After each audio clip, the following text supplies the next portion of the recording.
SSC SLST 2 পরীক্ষায় দুর্নীতির ষড়যন্ত্র দেখছেন ওয়াকিবহল মহল। কি বিষয় এই ভিডিওতে আমরা আলোচনা করব না। অ্যাডমিট কার্ড প্রকাশ করা নিয়ে বিতর্ক দানা বেঁধেছে, একই সঙ্গে পরীক্ষা কেন্দ্র নিয়েও উদ্বেগ সৃষ্টি হয়েছে, আর কি দুর্নীতি ও রাজনৈতিক প্রভাবেরও অভিযোগ উঠছে। ওয়েস্ট বেঙ্গল এসএসসির আয়োজিত আসন্ন যে পরীক্ষা রয়েছে এসএসসি এসএলএসটি 2, সেই পরীক্ষা নিয়ে চাকরি প্রার্থীদের মধ্যে ব্যাপক উদ্বেগ ও বিতর্ক সৃষ্টি হয়েছে।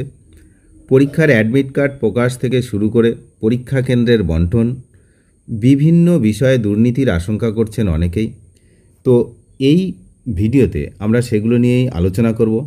কি না, প্রথমত অ্যাডমিট কার্ড প্রকাশ নিয়ে বিতর্ক সৃষ্টি হয়েছে।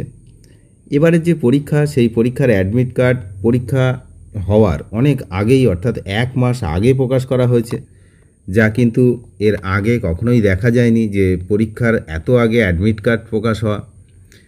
জানি অনেকেই ষড়যন্ত্রের গন্ধ পাচ্ছেন। সাধারণত এই ধরনের বড় পরীক্ষায় অ্যাডমিট কার্ড এত আগে প্রকাশ করা হয় না। এমনকি জাতীয় স্তরের পরীক্ষা যেমন রেলওয়েজ পরীক্ষার ক্ষেত্রেও এর এত আগে, বা ব্যাংকের ক্ষেত্রেও এত আগে অ্যাডমিট কার্ড কিন্তু দেওয়া হয় না। এই ঘটনায় চাকরি প্রার্থীদের মনে প্রশ্ন জেগেছে যে এত আগে অ্যাডমিট কার্ড প্রকাশের পেছনে অন্য কোনো উদ্দেশ্য নেই তো? এর পরবর্তী যে উদ্বেগ, সেটা হচ্ছে পরীক্ষা কেন্দ্র নিয়ে উদ্বেগ। অনেক পরীক্ষার্থী অভিযোগ করেছেন যে তাদের পরীক্ষার কেন্দ্র এমন সব স্কুলে পড়েছে যেখানে তারা আগে পড়াশোনা করেছেন বা যেখানে তাদের পরিচিতরা রয়েছেন। এটি একটি অস্বাভাবিক ঘটনা এবং এর ফলে স্থানীয় রাজনৈতিক নেতা বা পরিচিতদের মাধ্যমে অন্যায় সুবিধা পাওয়ার আশঙ্কা তৈরি হয়েছে। এর ফলে যোগ্য ও পরিশ্রমী প্রার্থীরা তারা কিন্তু আশঙ্কা করছেন যে তারা পিছিয়ে পড়তে পারেন এই কম্পিটিটিভ এক্সামে। দুর্নীতি ও রাজনৈতিক প্রভাবের অভিযোগ রয়েছে।